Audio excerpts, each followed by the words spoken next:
June 26, 1943, 0900 hours, 26,000 feet over English Channel.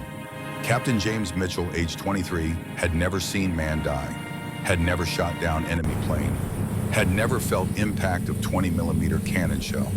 In next 3 minutes would experience all three and survive only because 7 tons of aluminum and steel refused to die with him. Mitchell was kid from Lorton, Oklahoma, grew up shooting rabbits and dreaming of flight. Now strapped into P-47 Thunderbolt on escort mission, supporting B-17 bombers attacking French airfield. Temperature in cockpit 20 degrees below zero. Oxygen mask chafing skin. Vibration of 2,000 horsepower Pratt and Whitney engine, constant numbing hum in bones. Checked fuel gauges, checked ammunition counters, checked 6 o'clock position. Sky was empty. Perfect blue void stretching horizon to horizon without clouds or contrails or hope of warning. Then world exploded. Did not hear shots. Not. Speed of sound at altitude meant shells arrived before noise. First thing registered was violent shudder slamming head against canopy glass hard enough to crack vision into fragments of confusion and terror. Instrument panel disintegrated. Glass shards sprayed into face, cutting through oxygen mask into skin beneath. Hydraulic fluid, hot and smelling of burnt chemicals, sprayed across flight, suit soaking cloth with death. Major Klaus Weber Luftwaffe ace with 67 kills painted on fuselage like trophies from hunt had dived out of sun where American pilots never looked because sun blinds and kills with equal efficiency. Unloaded full burst into Mitchell's aircraft. 20-millimeter cannons and 7-millimeter machine guns converging on single point in sky where young Oklahoma farm boys sat dreaming of home and wife and life after war that suddenly seemed very far away. Weber was one of deadliest pilots in German Air Force. Had developed head-on attack tactic, decimating American bomber formations by aiming not at wings or engines, but at cockpits where flesh and blood sat vulnerable behind thin aluminum skin. Knew exactly where to hit P-47, aimed for pilot and power plant. First shell severed hydraulic lines running beneath cockpit floor. Rudder pedals went dead under Mitchell's feet like Kai stepping on corpse. Stick flopped uselessly in right hand, no longer connected to control surfaces that kept aircraft flying instead of falling. Aircraft rolled violently right, tumbling out of formation like drunk falling off bar stool. Mitchell fought controls, but cables were severed clean through by shells traveling faster than sound and caring nothing for regulations or training or desperate hope. Falling 5,000 feet per minute, spinning toward ocean 20,000 feet below, where water waits patient as undertaker, knowing gravity always wins eventually. Inside, cockpit situation was terminal. Smoke began filling small space, creeping in from damaged electrical systems and burning insulation. Fire was pilot's greatest fear. If main fuel tank behind seat ruptured from shell impact, would be incinerated in 3 seconds. Death by burning alive at 400 miles per hour. No time to scream, no time to pray, just time to burn. Reached for canopy release handle to bail out. Would not budge. Frame had been twisted by impact of cannon shells warping metal, so canopy jammed shut like coffin lid nailed down tight. Trapped. Hammered on glass with gloved fists, achieving nothing except bruised knuckles and growing panic. Kicked at frame. Remained locked. Going to ride aircraft into water. Going to die age 23, married 6 months, never seeing wife again. At that moment, P-47 did something no other fighter plane in world could do. Stabilized itself. Massive weight of Pratt and Whitney engine in nose acting as pendulum, and aerodynamic stability of design pulled aircraft out of spin like invisible hand reaching down from heaven, saying, "Not today, son." Mitchell found himself flying level at 8,000 feet. Falling stopped. Aircraft wounded but flying. Miracle of engineering over mathematics. But was not alone. Klaus Weber had followed him down like hawk following wounded sparrow. German pilot pulled alongside Mitchell's crippled plane close enough to see details. Could see damage. American plane was wreck. Canopy shattered like car windshield after collision. Fuselage riddled with holes. Oil streaming along cowling, leaving black trail and sky-like blood from gut wound. Weber looked at Mitchell. Mitchell looked back. Moment of human connection between enemies who, in different circumstances, might share beer and stories.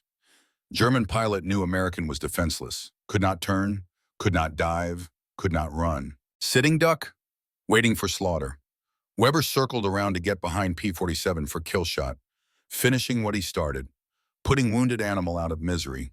Mitchell braced himself, could not turn because hydraulics dead, could not dive because controls severed, could only sit and wait to die thinking about Barbara, about fried chicken at Sunday dinner, about promises made standing at altar, about life that would end here over cold water far from home. Weber opened fire. Machine gun bullets hammered aircraft like hail on tin roof, except hail does not punch through metal, tore through aluminum skin, shredded elevators hanging on by cables thin as hope, punched through cockpit floor, missing Mitchell's legs by inches that felt like miles, but did not penetrate armor plate behind seat. P-47 Thunderbolt was built like tank, had more armor protection than any fighter in war. Republic aviation engineers, understanding that keeping pilot alive matters more than saving weight. Mitchell hunched shoulders, making himself small as possible, listening to metal disintegrating around him.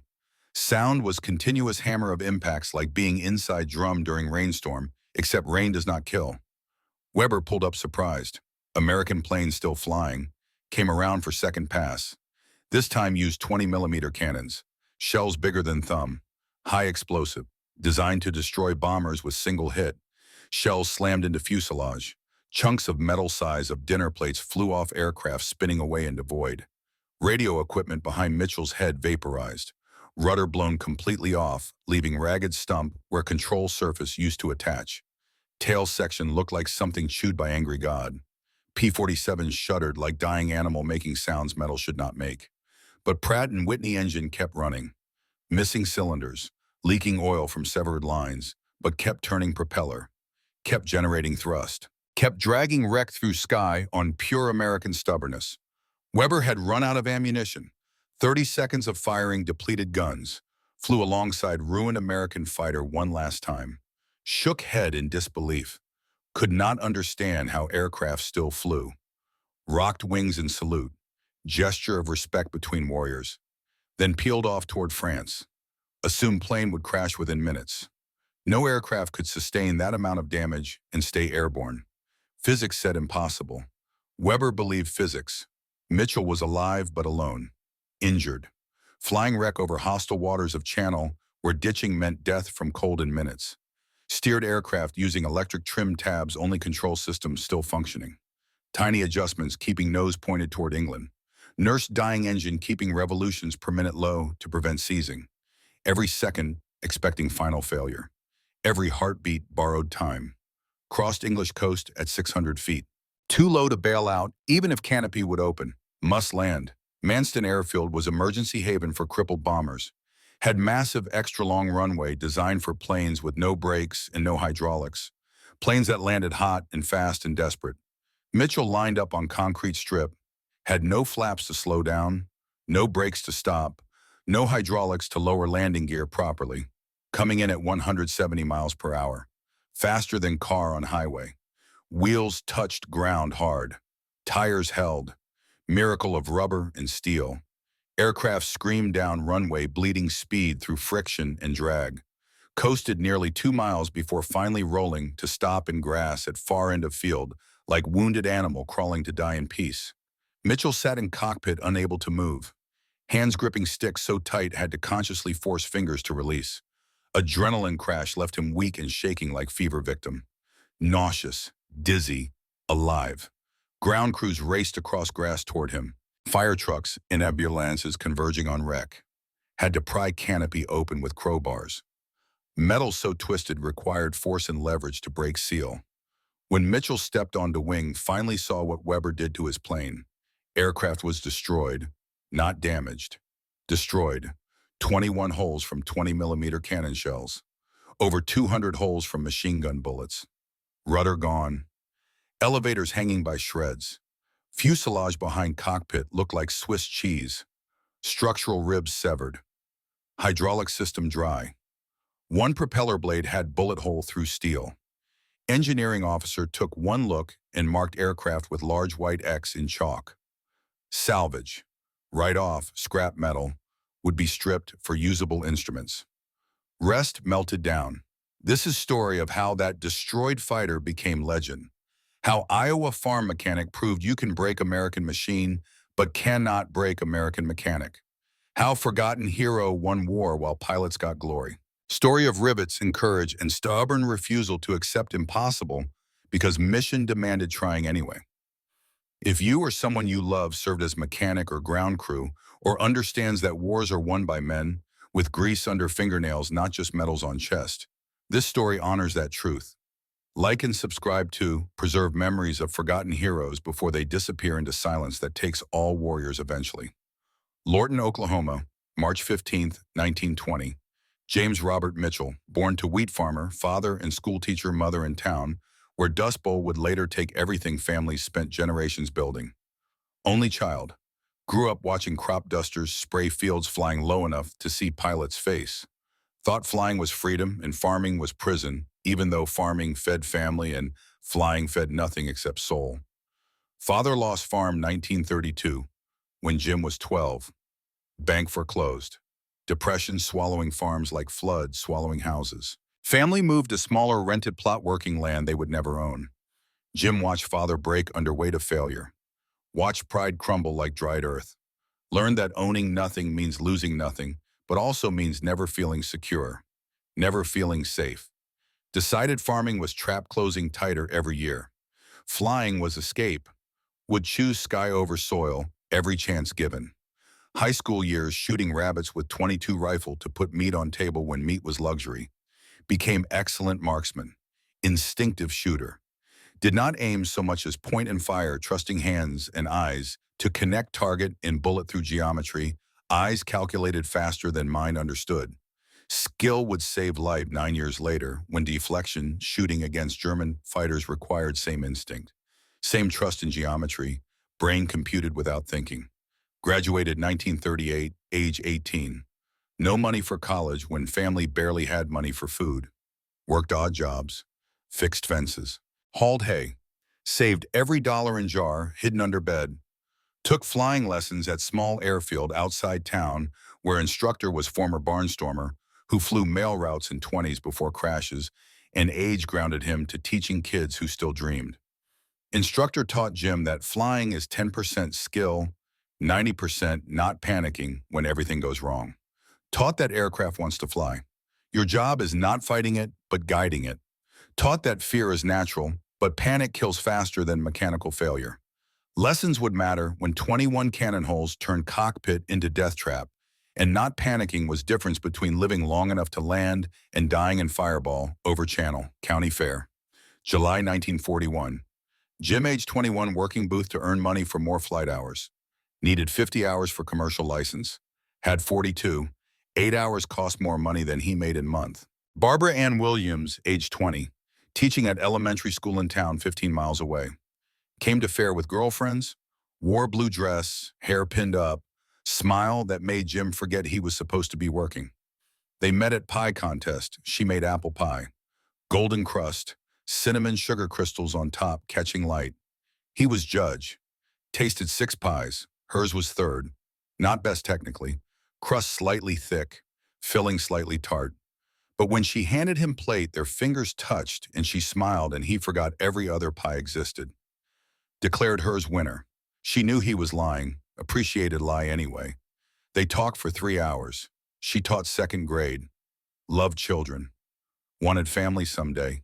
He flew crop dusters. Loved sky. Wanted to fly forever. Both understood war was coming. Could feel it like storm on horizon. Dark clouds gathering over Europe. Hitler swallowing countries. Japan swallowing Asia. America pretending it could stay neutral while world burned. Knew their time together might be short. Compressed courtship that should take years into months that felt like hours stolen from history. Sunday dinner, November 1941. Barbara's parents invited Jim. Test to see if crop duster with no money and no prospects was good enough for daughter who could marry banker's son or lawyer from Dallas. Table set with good china reserved for important occasions.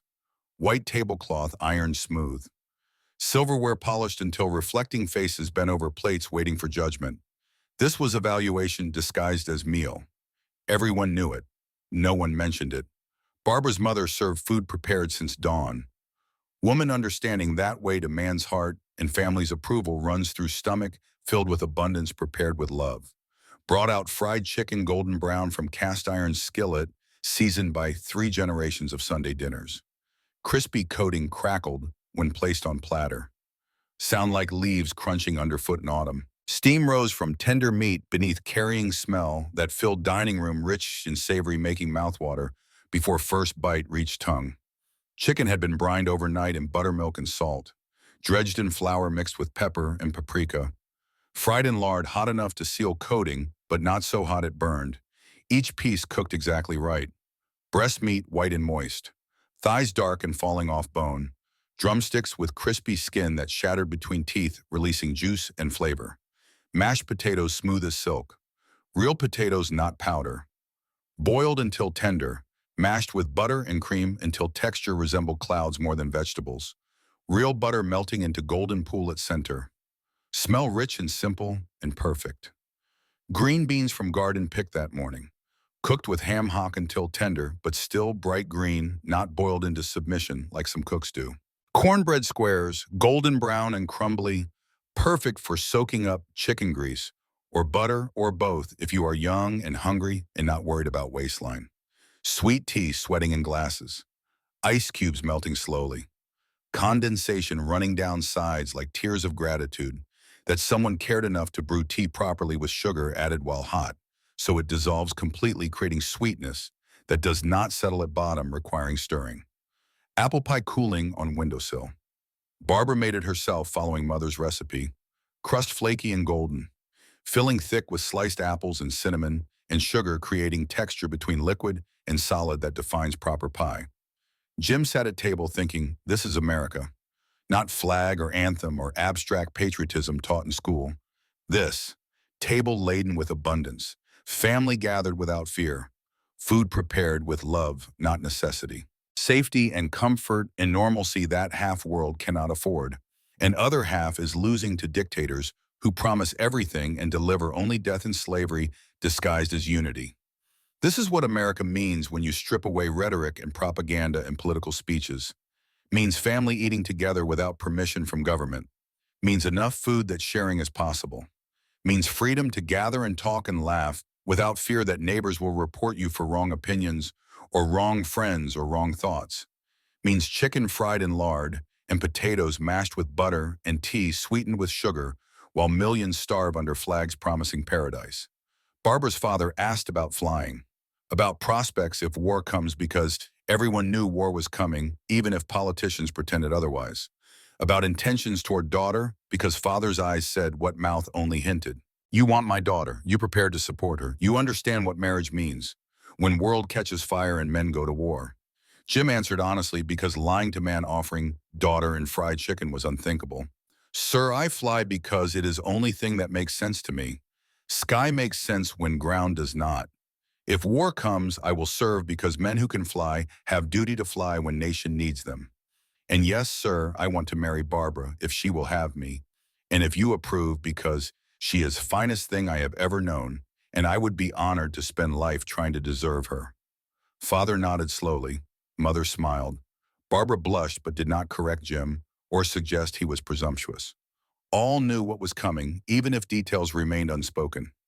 War approaching. Jim would serve. But first there would be wedding and promises and hope that promises could be kept, despite war's tendency to break everything it touches. After dinner, Jim and Barbara walked around block. November evening. Cool. Stars bright in sky, unpolluted by city lights. He held her hand, thinking about fried chicken and family and future that seemed possible if war did not destroy it. Said what he had been thinking for months but lacked courage to speak until chicken and approval gave him permission. I want to marry you, Barbara Williams. I know I should wait until I have more money. Know I should have ring and plan and speech prepared. But world is catching fire, and I am afraid if I wait, there might not be time. Afraid I will go to war and never come back and die, regretting I never asked. She said yes before he finished, because she had been hoping he would ask and fearing he might wait too long. They married December 6, 1941. Simple ceremony, small church, borrowed ring, 50 people, minister rushing through vows because 3 other couples wanted same day. Everyone feeling urgency, everyone knowing what was coming. One day later, Pearl Harbor. Listening to radio when announcement came, Jim and Barbara in small apartment above drugstore. Newlyweds. Planning future that just became uncertain. Static on radio, then announcer's voice tight with shock. Japanese attack Pearl Harbor. Pacific Fleet burning. Hundreds dead. Thousands more dying. War that everyone knew was coming had arrived with violence that shocked even those expecting it. Jim knew immediately what comes next. Army Air Forces will need pilots desperately after losing so many at Pearl Harbor. Will enlist Monday. Barbara cried but did not argue because arguing would be asking him to be different person than man she loved, man she married, man who chose Sky because Sky made sense when nothing else did. He promised, "We'll try everything possible to come home. We'll fly carefully. We'll fight smartly. We'll survive if survival is possible. We'll come home to fried chicken dinners and you and life we planned." She promised. "We'll wait. We'll teach. We'll keep home ready. We'll believe in promises even when believing is hard." They kept promises as well as anyone could when war makes keeping promises harder than making them. Enlisted January 8th, basic training. Flight school where instructors discovered Jim already knew how to fly from crop dusting. Transitions to fighters, loved P-47 immediately. Big, tough, powerful, forgiving. Could take punishment that would destroy lighter fighters. Reminded him of tractors father drove. Built to work, not to look pretty. Built to bring pilot home. Wrote Barbara weekly. Could not tell location or mission details due to security. Just told about flying, about other pilots becoming friends through shared danger. About belief that what they were doing mattered even when outcome remained uncertain and death seemed close enough to touch. Barbara wrote back about teaching children whose fathers were deploying. About loving him, about missing him, about waiting for war to end so life could start properly. About believing in promises even when promises seemed impossible to keep. Shipped England, May 1943. Assigned in 56th Fighter Group Wolfpack at Halesworth. Met crew chief assigned to his aircraft. Staff Sergeant Frank Cooper, age 38 from Iowa. Older than most mechanics. Quiet, serious, competent. Treated aircraft not as machine but as living thing requiring care and respect and promises. Des Moines, Iowa, April 8, 1905. Franklin James Cooper, born to farm family an era before tractors, when horses pulled plows and harvest required whole community working together from dawn until dark for weeks. Second of 5 children. Older brother Henry, 3 younger sisters. Grew up fixing farm equipment because hiring mechanic was luxury family could not afford when money went to seed and animals and taxes that never stopped coming. Father taught Cooper that machines are simple if you understand principles. Lever, fulcrum, force, compression, expansion, heat, cold. Everything else is just application of basic physics. Cooper learned by doing. Fixed thresher when he was 10. Rebuilt tractor engine when he was 14. Had intuition for machinery that bordered on telepathy. Could diagnose problem by sound alone. Could feel vibration through hands and know exactly what was failing before failure became catastrophic. Brother Henry enlisted April 1917, age 20. America entering Great War late but entering committed. Henry assigned to aviation mechanics school. Trained on fragile aircraft that broke constantly. Shipped to France July 1917. Letters home describe working on machines that seemed held together by wire and hope. Exhaustion, impossible workload. Too many aircraft. Too few mechanics. Doing best he could, but best was not good enough when pilots dying because maintenance inadequate. November 1918, armistice signed. War over. Henry should have come home. Instead, letter arrived December from Henry's commanding officer. Regret to inform you that Private Henry Cooper took his own life November 10th, one day before armistice. Note found beside body said, "Cannot live, knowing I sent Lieutenant Morrison up an aircraft with loose engine bolt that failed during combat, killing him. My fault. My responsibility. Cannot carry guilt anymore. Family devastated. Mother cried for weeks. Father withdrew into silence. Sisters confused why brother would choose death over coming home. Frank, age 13, processed grief differently. Understood that mechanics carry weight invisible to others. Every bolt tightened is promise. Every cable tensioned is covenant. Every system tested is oath. Send pilot up in bad aircraft and you are murderer, regardless of intent or exhaustion or impossible workload. Henry died carrying guilt. Frank decided he would be the mechanic who keeps promises Henry could not keep. Would honor brother by never sending pilot up in unsafe aircraft. Would carry weight Henry found unbearable because someone had to carry it, and Frank was strong enough. County Fair Summer 1925. Frank, age 20, working booth demonstrating new Model T Ford. Technology changing farming. Tractors replacing horses. Automobiles replacing wagons. Future arriving, whether farmers ready or not. Margaret Ann Wilson, age 18, visiting from farm outside Des Moines. Asked intelligent questions about engine, how carburetor worked, why spark advanced timing. Frank answered honestly without condescension, treated her as equal, not decoration. She appreciated being respected for mind, not just face. They talked 3 hours, courted through 1925 and 26, married April 1927. Frank worked as mechanic at Automobile Garage in Des Moines. Margaret kept house and later taught at country school when money tight. 2 daughters born. Ruth, 1928. Helen, 1930. Frank, devoted father, went home, but work consumed him. Perfectionist. Could not leave job until done correctly, even if correctly took all night. And daughters wondered why father never home for dinner. Garage closed 1931. Depression swallowing businesses like flood, swallowing farms. Frank worked odd jobs. Fixed tractors for farmers who could barely afford parts, much less labor. Fixed automobiles for people who paid in eggs or vegetables when cash disappeared. Family survived on garden, and Margaret's teaching salary and pride swallowed hard when accepting charity from church. Hardest years were 1933 and 34 when drought turned Iowa into Dust Bowl. Work vanished, crops failed, animals died, banks foreclosed, neighbors abandoned farms, moving to cities, searching for work that did not exist. Frank kept fixing things because fixing was what he knew, what he could control when nothing else could be controlled, but never stopped being excellent mechanic. Reputation spread. Farmers knew if Cooper fixed something, it stayed fixed. If Cooper said machine would work, machine worked. Trust built over years of promises kept. When aviation industry began hiring mechanics 1939, Frank applied immediately. Got job with small airline maintaining passenger planes. First steady paycheck in 8 years. Family finally secure. Daughters could have new dresses. Margaret could stop teaching. Frank could sleep, knowing rent would be paid.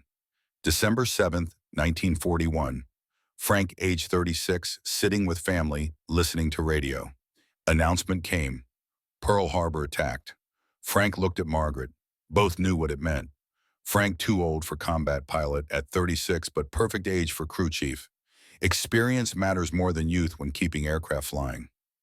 Enlisted January 10th. Margaret cried but understood. Frank told her about Henry, about debt owed to brother who died carrying guilt Frank would not carry, about needing to honor Henry by being mechanic who keeps pilots alive, about promises made to ghost of brother who shot himself rather than face responsibility.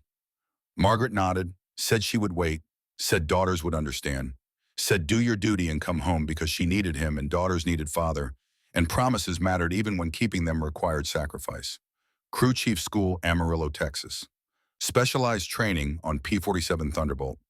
Most complex single-engine fighter aircraft ever built by United States up to that point. Massive, complicated, temperamental, more moving parts than anything Frank worked on. But principles same: compression, tension, torque, alignment, timing. Master principles and complexity becomes manageable puzzle instead of impossible mystery. Shipped England, April 1943. Assigned 56th Fighter Group, Halesworth. Given aircraft tail number 42-8205. Pilot was new lieutenant named James Mitchell from Oklahoma. Young, eager, competent. Farm kid who understood machines because he grew up fixing tractors and crop dusters. Treated aircraft with respect. Frank decided this was pilot worth keeping alive. This was pilot who deserved promises kept. Before first mission, Frank made promise to Mitchell, though Mitchell did not know it was promise. Inspected every rivet, tested every system, checked every connection, wiped canopy until spotless, told himself this aircraft will bring him home. That is my job. That is my duty. That is how I honor Henry, who failed his pilot and could not live with failure. Mitchell flew 15 missions May and June, returned safely every time. Aircraft always perfect because Frank maintained with religious devotion. Never shortcuts, never assumptions, always checks, always confirms. Always promises kept through obsessive attention to details other mechanics might ignore. Until June 26th, when Mitchell returned an aircraft marked salvage. June 27th morning. Boneyard behind Halesworth, hangars. Frank Cooper walked through mud looking at wrecks. 20 aircraft in various states of destruction. Some missing wings torn off by flak. Some burned by fire that consumed crew and machine together. Some just worn out from hundreds of missions, grinding metal to fatigue failure that no maintenance could prevent. Among them was Mitchell's P-47, tail number 42-8205, marked with large white X in chalk. Salvage, death sentence for aircraft, would be stripped for usable instruments and radios. Rest melted down into aluminum ingots for new aircraft, or mess kits, or whatever war required from corpses of dead machines.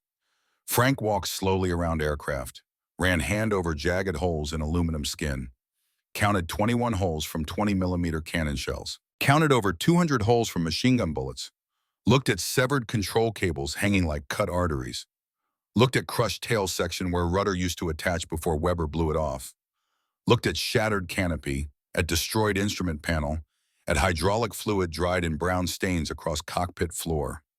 Most men saw a pile of junk, saw scrap metal, saw lost cause. Frank saw challenge, saw opportunity, saw a way to honor Henry by doing what Henry could not do. Fix unfixable, keep impossible promise. Prove that American mechanic with determination and tools and refusal to quit can resurrect what everyone else declares dead. 8th Air Force losing fighters faster than Republic Aviation factories in Farmingdale, New York could replace them. Every P-47 shot down meant one less escort for bombers, one less shield against Luftwaffe wolves tearing into bomber formations.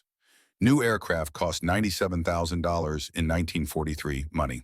Adjusted for inflation, that is $1.5 million today. But money did not matter as much as time. Took months to build aircraft, test it, disassemble it, crate it, ship across Atlantic, dodging U-boats, reassemble in England, fly to combat unit, every step taking weeks while pilots died waiting. 56th Fighter Group feeling pinch. 3 pilots killed last week waiting for replacement aircraft that should have arrived 2 weeks ago, but were sitting in crates in Liverpool because convoy delayed by U-boat activity. Bombers getting slaughtered because escort insufficient. Every plane precious. Every delay measured in American lives lost over Germany. Frank found Captain Robert Harrison, engineering officer, responsible for maintenance and repair. Harrison was West Point graduate, believed in regulations and procedures and proper channels and doing things by book because book existed for reason. Saw Cooper approaching, covered in mud and grease, looking like man who slept in boneyard. Already knew what Cooper wanted because Cooper had reputation for attempting repairs other mechanics called impossible or insane. Cooper spoke first. Captain, request permission to rebuild aircraft 42-8205.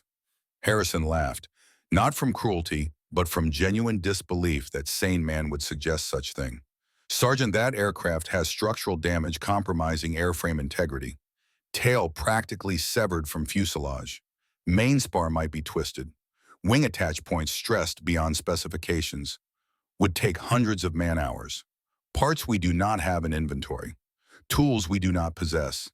Expertise we cannot access. It is impossible. Also against regulations. Army Air Force's technical order clearly states you do not rebuild Category E right off. You scrap it and wait for factory replacement. Cooper did not back down. Never back down when promises at stake. Sir, waiting for new plane could take 3 weeks minimum. Maybe 6 if convoys delayed. I have 3 mechanics willing to work nights and weekends. Can scavenge parts from other wrecks and boneyard. Can improvise tools from what we have.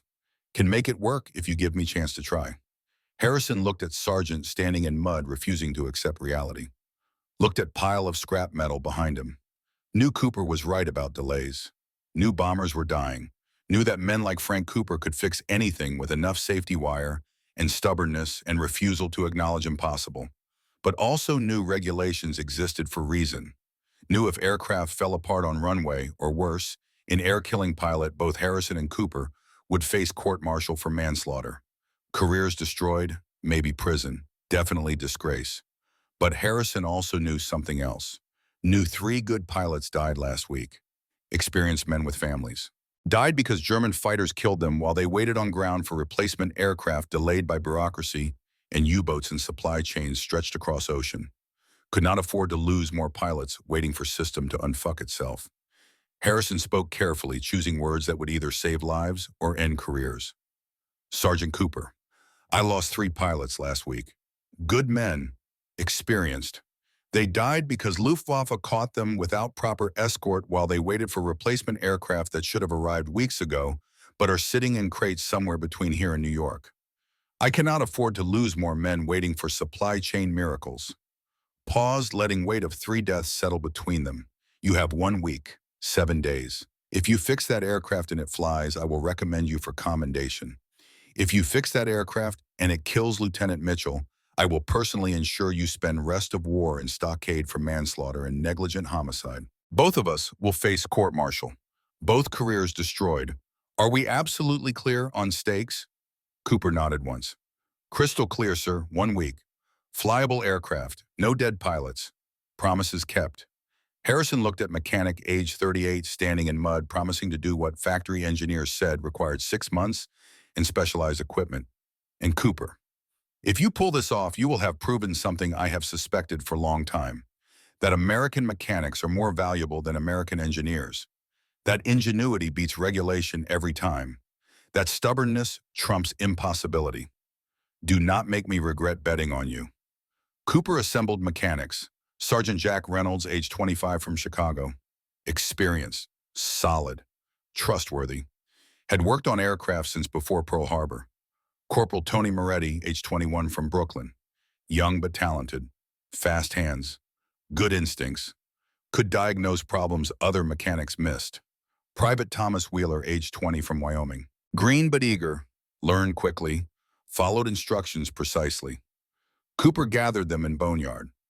Rain falling steady, cold November, rain that soaked through jackets and chilled bones. Aircraft smelling of wet ash and burnt rubber and aviation fuel and death. Cooper lit cigarette, drew deep, exhaled smoke mixing with rain. Gentlemen, we are going to cut tail off this aircraft, right here at Bulkhead Station 240. Then we are going to find another dead bird in Boneyard, cut tail off her, sew it onto this one using rivets and determination and refusal to accept physics. Create Frankenstein fighter that should not exist according to every regulation and engineer, but will exist because we refuse to accept impossible. Reynolds asked obvious question everyone thinking, Sarge, what happens if weld fails during 7G combat? Turned Cooper honest, because lies serve no purpose when lives at stake. Then tail snaps off clean, pilot dies instantly.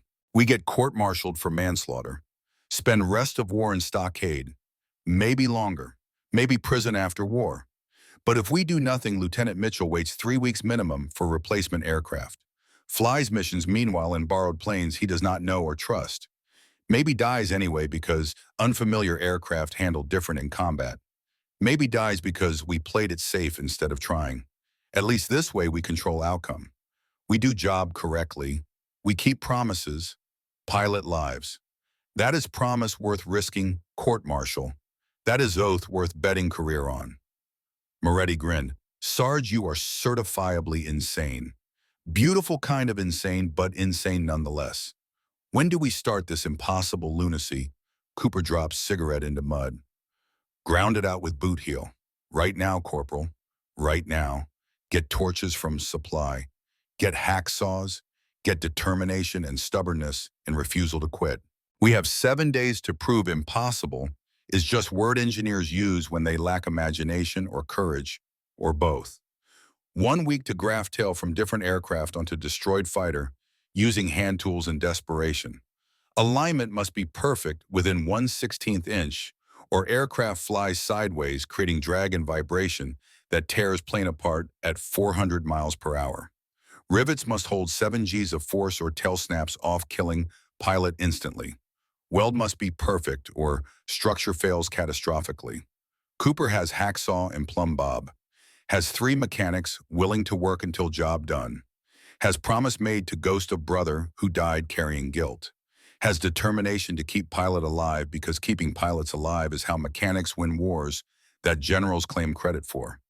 Question is whether refusal to accept impossible is enough, whether determination trumps physics, whether promises kept through obsessive work overcome mathematics, saying aircraft should fail, whether American ingenuity beats German engineering and factory specifications and regulations written by men who never held wrench or made promise worth dying to keep. 7 days to answer questions that will determine whether Mitchell lives or dies, whether Frank keeps promise or joins Henry in failure, whether impossible stays impossible or becomes possible through work and will, an absolute refusal to quit when quitting is sensible option. Clock starts now. Day 1, June 27th afternoon. Finding the donor. Cooper and team searched Boneyard for tail section that could save aircraft and pilot in promises. Needed plane with destroyed nose but intact tail. Like searching for healthy organs in morgue. Depressing work, but necessary work. Work that separated men who quit from men who finish.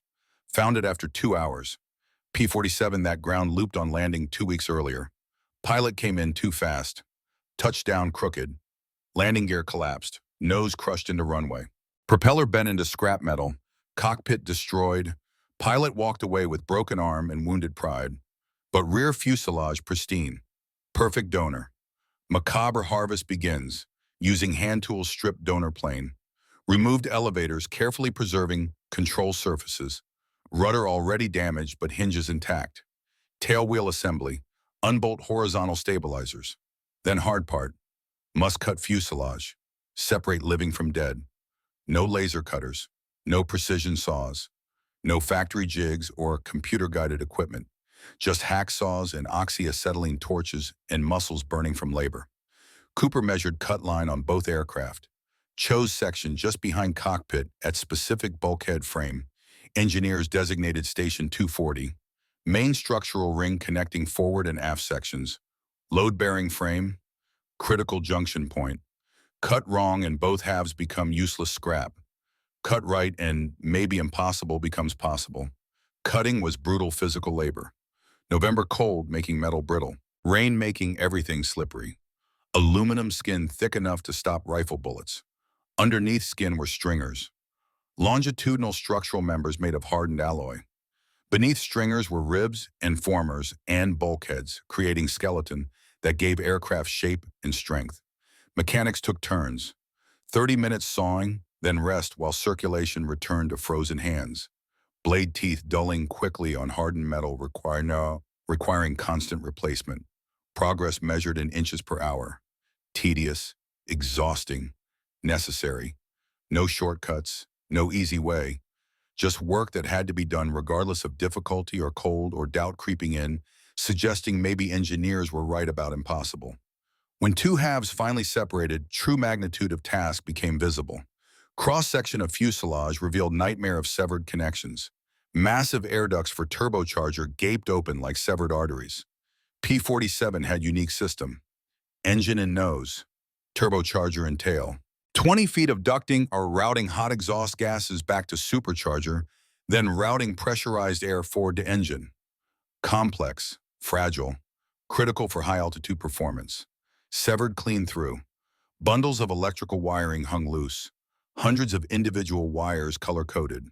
Red, blue, yellow, green. Each wire serving specific function. Radio, lights, instruments, hydraulics, gun heaters, all severed, all needing reconnection. Steel control cables for rudder and elevators snapped and coiled like dead snakes. Cable under constant tension. When cut, released energy violently. Dangerous even in death. Reynolds looked at exposed guts of aircraft, whistled low. Sarge, this is worse than I thought. Going to take week just cataloging what needs reconnecting. Cooper lit cigarette, hands shaking slightly from cold and exhaustion in weight of promise made to captain and pilot and ghost of brother. We do not have week for cataloging Reynolds. We have 6 days left for everything. Catalog while we work. Work while we catalog. Sleep is luxury we cannot afford. Day 2, June 28, alignment nightmare. Used hoist on wrecker truck to lift new tail section. Chains groaning under weight. Aluminum lighter than steel, but 7 feet of fuselage still weighs hundreds of pounds. Dragged through mud to hangar where Mitchell's plane sat on jacks like patient on operating table. Hangar was drafty corrugated steel structure with concrete floor stained black with decades of oil and hydraulic fluid. Lighting from hanging bulbs and handheld flashlights, casting shadows that moved like living things. November in England means damp cold that seeps into everything. Not freezing, but worse somehow. Cold that penetrates clothes and skin and settles in bones, making joints ache and fingers clumsy. Metal so cold it burned bare skin on contact. Mechanics wore wool gloves with fingers cut off so they could handle small nuts and bolts and rivets. Compromise between warmth and dexterity. Never warm enough, never dexterous enough. Breath steamed in air as they maneuvered new tail into place. 4 men pushing, 2 men on hoist controls. Cooper directing like surgeon, directing assistants during operation where mistake kills patient. Critical moment approaching. Alignment must be perfect. If tail crooked by even 1 degree, aircraft flies sideways. Creates drag. Vibrates. At 400 miles per hour, vibration amplifies. Metal fatigues. Structure fails. Tail tears off. Pilot dies. Republic Aviation Factory in Farmingdale used massive 2-story steel jigs to align fuselage during manufacturing. Precision equipment, computer-designed fixtures, temperature-controlled environment on. Engineers with degrees and slide rules and years of experience. Cooper had 4 jacks. Wooden blocks, plumb bob, simple weight on string invented by Egyptians building pyramids 4,000 years ago. Ancient tool, primitive by modern standards. But physics does not care about modern or ancient. Physics cares about center of gravity and alignment and precision achieved through patience, not equipment. Cooper hung plumb bob from vertical stabilizer, highest point on tail section. Let weight settle until perfectly still. Measure distance to center of cockpit with tape measure and chalk marks. 2 feet 3 inches. Wrong. Should be 2 feet exactly. Adjusted jacks, raising right side fractional amount. Measured again. 2 feet 1 inch. Closer, but still wrong. This continued for 6 hours. Measuring, adjusting. Measuring again. Cooper lying on cold concrete, sighting along keel of aircraft, like marksman's sighting rifle. Looking for misalignment measured in 16ths of inch. Used piece of string stretched from nose to tail to check center line. String must pass exactly through center of every structural point. Off by fraction means entire aircraft twisted, creating stress concentrations that cause catastrophic failure. Moretti, age 21, exhausted from adjusting. Jacks, Sarge, how do we know when perfect? How do we know good enough? Cooper did not look up from measurement. We know when numbers match specifications, when plumb bob says center matches drawings, when string follows center line without deviation, when geometry proves alignment within tolerance. We do not guess, we measure, we confirm, we measure again. Good enough is not acceptable when pilot's life depends on bolts we tighten. Wheeler, youngest and greenest, asked question. Mechanics learn not to ask. But Sarge, how do factory workers know? They must use same process, same measurements. Cooper finally looked up. Factory workers use jigs that cost more than your house, Wheeler. Jigs that guarantee alignment because metal cannot be positioned incorrectly. We do not have jigs. We have string and weight and determination. So we measure more carefully than factory. We check more times. We accept less error. We prove impossible possible through refusing to accept anything less than perfect. Finally, Cooper satisfied. Numbers matched. Geometry confirmed. Alignment within specifications written by engineers who assumed alignment required factory equipment. Clamped 2 sections together temporarily. Heavy C-clamps holding halves that should be joined. Now comes grafting. Day 3, June 29. Riveting marathon. Cannot just weld skin back together. Heat weakens aluminum alloy, changes crystal structure, makes metal brittle where it should be flexible, reduces strength where strength matters most. Must rivet, must create splicing plate, band of aluminum bridging gap between two halves like surgeon suturing severed artery, except artery carries blood under low pressure. Aircraft skin carries load of 7 Gs. Difference between keeping pilot alive and killing him. Drilled hundreds of holes. Pneumatic rivet guns echoing off steel walls like machine gun fire in enclosed space. Sound deafening. Ear protection mandatory but inadequate. Would hear ringing for days after. Price of work. Price of promises. One man inside cramped dark fuselage holding heavy steel bucking bar against back of rivet. Another outside with rivet gun. Rat-a-tat-tat. Rhythm of repair becoming heartbeat of hangar. Sound that would haunt dreams. Sound that meant progress measured in rivets installed per hour. Sound that meant promises kept one rivet at a time. Inside fuselage work was claustrophobic nightmare. Reynolds, age 25, had to crawl into turbocharger ducting to seal connections. Metal tube barely wider than shoulders. 20 feet long, dark, cold, smelling of exhaust residue and oil. If panicked, would be stuck. If stuck, would have to be cut out, destroying work already completed. Required absolute control over fear. Required trusting that body would fit and breathing would not stop and exit would appear even when invisible from entry point. Worked by light of small bulb on extension cord, sealed joints with high temperature compound, brushed on thick paste that would harden, creating seal preventing exhaust leaks. Leak here means engine loses boost pressure at high altitude, means reduced performance. Or worse, carbon monoxide leaks into cockpit. Odorless, colorless, deadly, pilot falls asleep, never wakes, crashes without knowing why. Reynolds knew this, worked carefully, double-checked every joint, because mistakes killed even when mistakes seemed minor. Reconnected control cables. Steel cables running from cockpit controls to tail surfaces. Each cable must have precise tension. Too loose and control sloppy. Pilot moves stick, but aircraft responds slowly. Too tight and control stiff. Pilot cannot move stick quickly enough in combat. Balance between responsive and controllable. Measured with spring scale, adjusted with turnbuckles. Checked again. Confirmed. Because pilot's life depends on cables transferring input to output without failure or delay. Spliced electrical wires, hundreds of them. Each wire wrapped with friction tape after soldering connection. Tedious work, boring work, critical work. One wire connected wrong means instrument reads incorrectly. Pilot trusts instrument. Instrument leaves its lies. Pilot dies, cannot happen. Will not happen if Cooper has anything to say about it. Check every connection. Test every circuit. Confirm continuity, because electricity invisible does not mean electricity harmless. Bled hydraulic lines purging air bubbles that could cause brakes or flaps to fail. Hydraulic fluid under 2,000 pounds per square inch pressure. Air compresses. Fluid does not. Air in line means when pilot presses brake pedal, pressure compresses air instead of moving brake pads. Pedal goes to floor. Brakes do not engage. Aircraft runs off runway at 70 miles per hour. Cannot stop. Hits obstruction. Flips. Burns. All because mechanic did not bleed lines properly. Every system mattered. Every connection critical.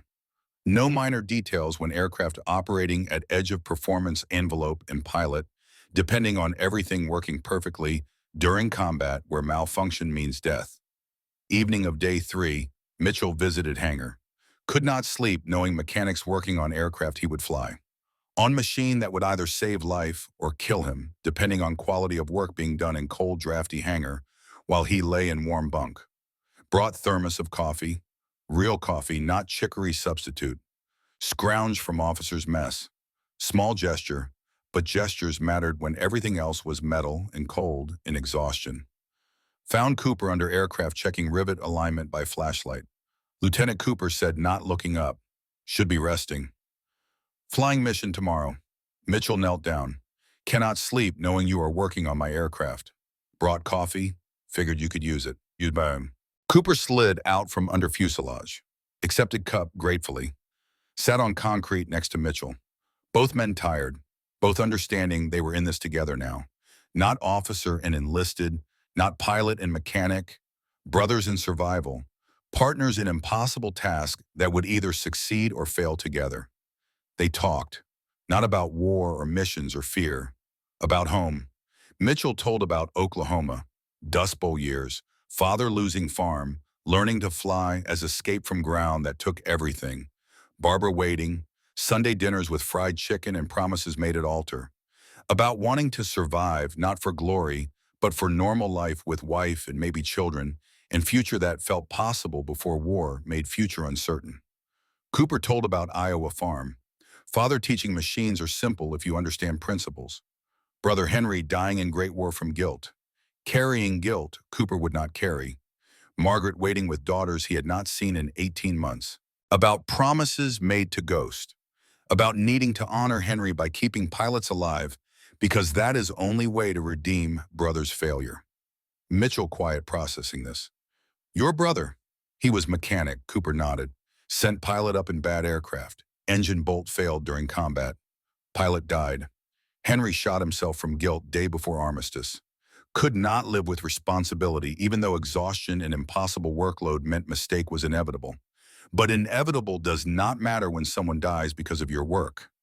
Mitchell understood without needing explanation. That is why you are doing this, not just because regulations say scrap it, because you promised your brother you would never send pilot up in unsafe aircraft. Cooper looked at young pilot age 23 who understood weight mechanics carry. Every pilot who trusts me gets aircraft that brings him home. That is job. That is duty. That is how I honor Henry, who could not honor his own promise. That is why impossible is just word, not reality. Because accepting impossible means accepting dead pilots, and I will not accept that while I can hold wrench and tighten bolt. They sat in silence, understanding achieved without needing more words. Mitchell finished coffee. Stood. Sergeant, when this aircraft flies, I am requesting it for every mission. Not superstition, not luck.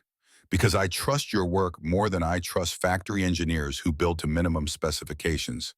Your rivets hold because you refuse to let them fail. Your promises mean something because breaking them would dishonor your brother. That is foundation worth betting life on. Cooper looked at young pilot who understood things most officers never learn. Lieutenant, she will fly. That is promise I make to you and to Henry and to myself. And I keep promises even when keeping them requires working through night and risking court-martial and betting career on alignment measured with string and weight. She will fly. That is oath. Day 4, June 30th. Engine resurrection. While structure healed, Cooper turned attention to Pratt & Whitney R2800 double WASP radial engine. 18 cylinders arranged in 2 rows of 9. 2,000 horsepower when healthy. 2 tons of metal and violence contained barely by engineering. Engine hit by machine gun fire, but mostly external damage. Cylinders intact. Crankcase solid. Oil cooler shredded, but bolt-on part easily replaced. Cooper stripped engine down to bare block. Checked valve clearances with feeler gauges. Tolerances measured in thousandths of inch. Too tight and valve cannot close completely. Compression leaks. Power drops. Too loose and valve slams into seat. Eventually breaks. Engine fails catastrophically at worst possible moment, like during combat over enemy territory. Checked magnetos. Dual ignition system. 2 spark plugs per cylinder. 2 separate magnetos generating electricity. Redundancy because engine failure over enemy territory means death. Tested magneto timing with degree wheel. Must fire at precise moment in compression stroke. Too early and engine knocks destroying itself. Too late and power drops making aircraft vulnerable. Adjusted until perfect. Confirmed. Adjusted again because confirming once is insufficient when life depends on timing. Replaced all spark plugs. 18 cylinders times 2 plugs equals 36 spark plugs. Each plug gapped precisely. Each plug torqued to exact specification. Too loose and plug blows out during operation. Too tight and threads strip. Either way, engine fails. Cannot happen. Install carefully. Check twice. Move to next cylinder. Treated engine with reverence, usually reserved for religious artifacts because in way engine was religious artifact. Object that determined life or death. Object that required faith. That metal machine to tolerances invisible to human eye would contain explosions thousands of times per minute, converting fuel and air into power that kept aircraft flying. Miracle of engineering, miracle of physics, miracle that worked until it did not, and then pilot died. Knew even if airframe held together perfectly meant nothing if engine quit. Radial engine when healthy makes specific sound, not smooth hum of inline engine. Rhythmic syncopated growl, sound of thousands of small explosions happening in perfect sequence. Sound that said power available. Sound that meant pilot could trust machine to carry him into danger and bring him back. Sound Cooper needed to hear before declaring aircraft ready. Day 5, July 1st, engine test run, ready to test engine. Towed strange-looking aircraft to run-up pad. Olive drab forward fuselage painted in factory. Natural aluminum tail stripped from donor. 2 different shades, 2 different textures. Looked like 2 different aircraft collided and fused together. Frankenstein fighter. Ridiculous looking. Ugly, but might work. Chalked wheels with wooden blocks. Cooper climbed into cockpit. Smell familiar. Fuel, oil, old sweat, hydraulic fluid. Chemical tang of sealant. Smells of work. Smells of promises. Adjusted seat. Buckled harness. Checked controls. Stick move freely. Pedals responsive. Brakes held. Primed engine. 6 shots of fuel into cylinders, giving them something to ignite during start. Engaged inertia starter. Flywheel began spinning. Whine rising in pitch as flywheel accelerated. Building energy. Storing momentum. Reached operating speed. Engaged clutch connecting flywheel to engine. Massive 4-bladed propeller jerked. Turned slowly. Once. Twice. Compression fighting momentum. Then engine caught. Single cylinder fired.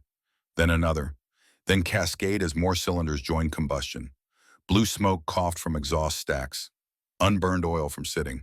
Normal. Engine roared to life, shaking airframe with barely contained violence. Cooper watched gauges like surgeon monitoring patient during operation.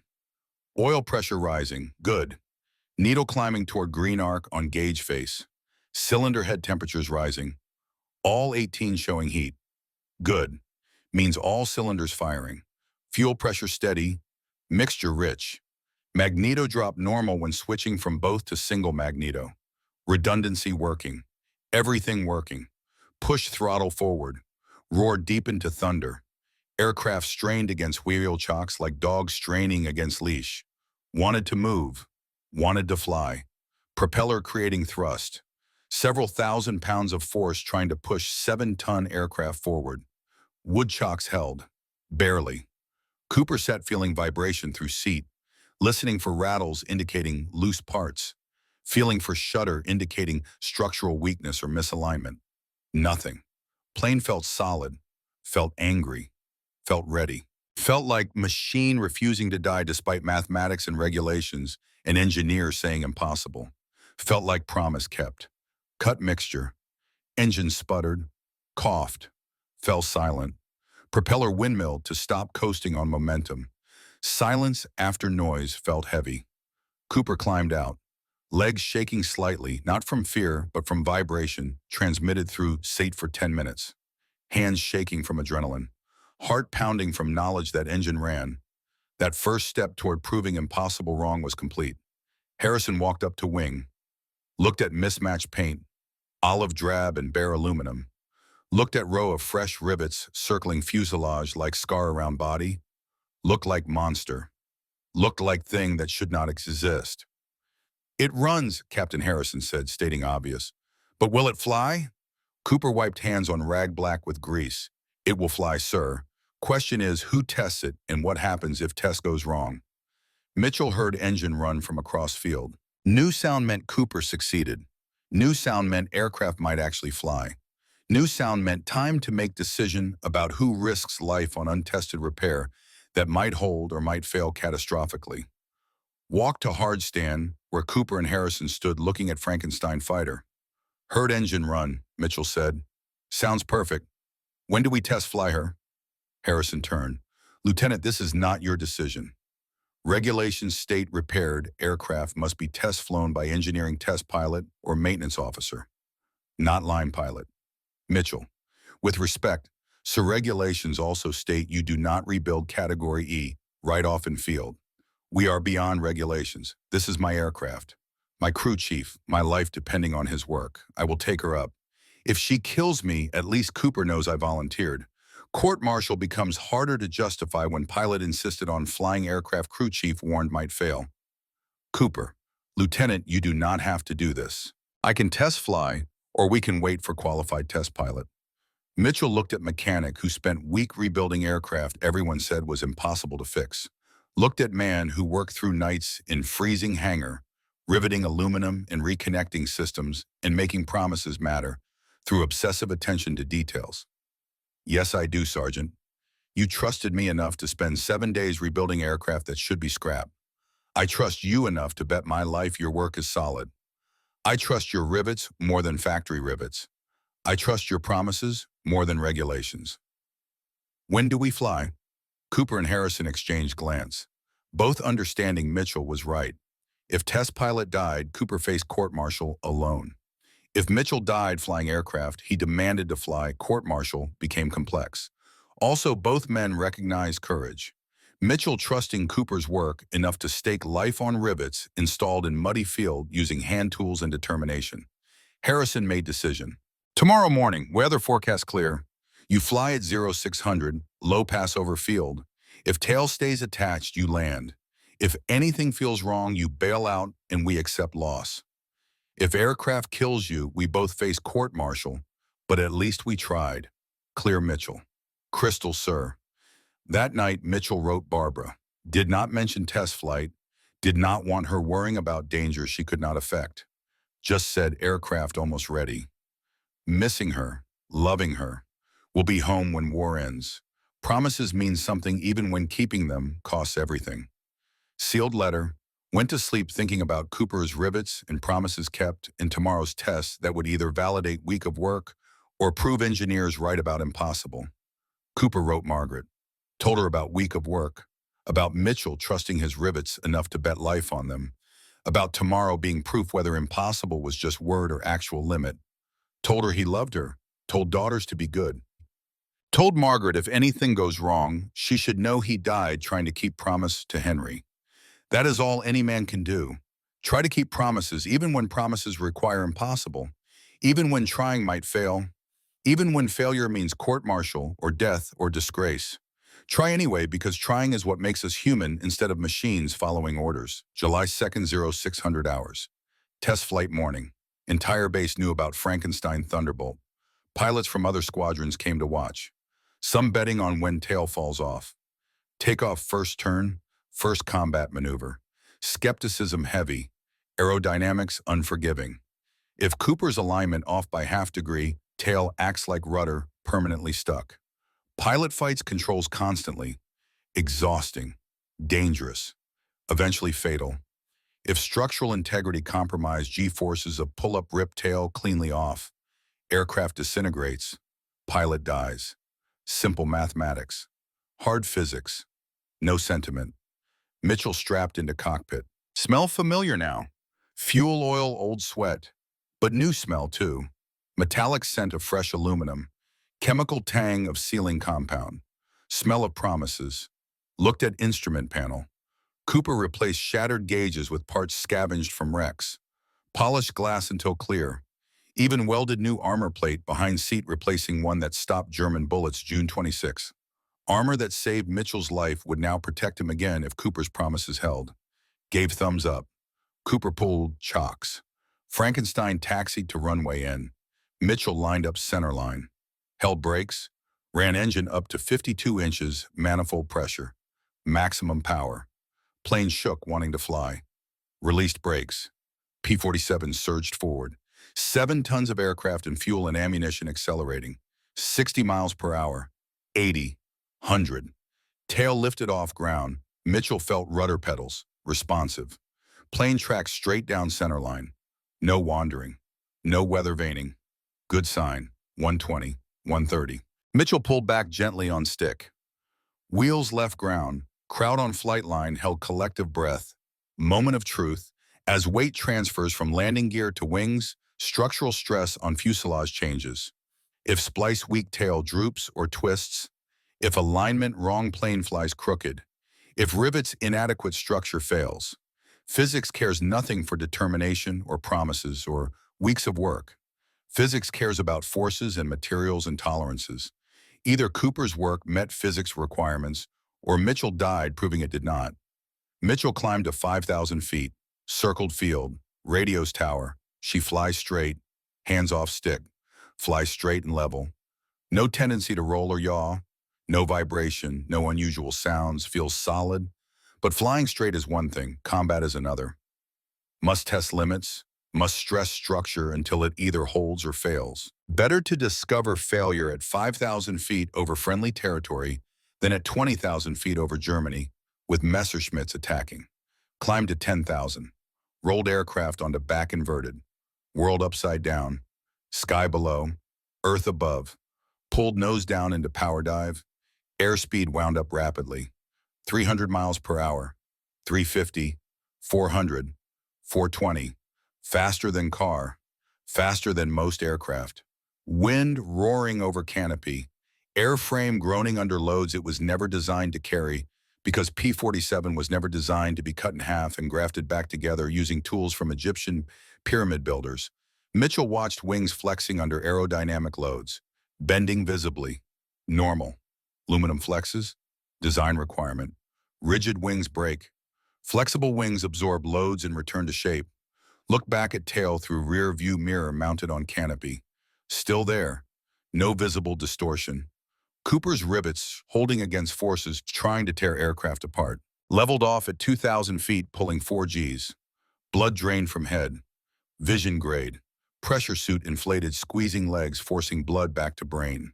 Vision cleared. Aircraft shuddered under load but held. Did barrel roll, slow roll, Cuban 8, Immelman turn, every aerobatic maneuver taught in flight school, every stress case engineers calculated.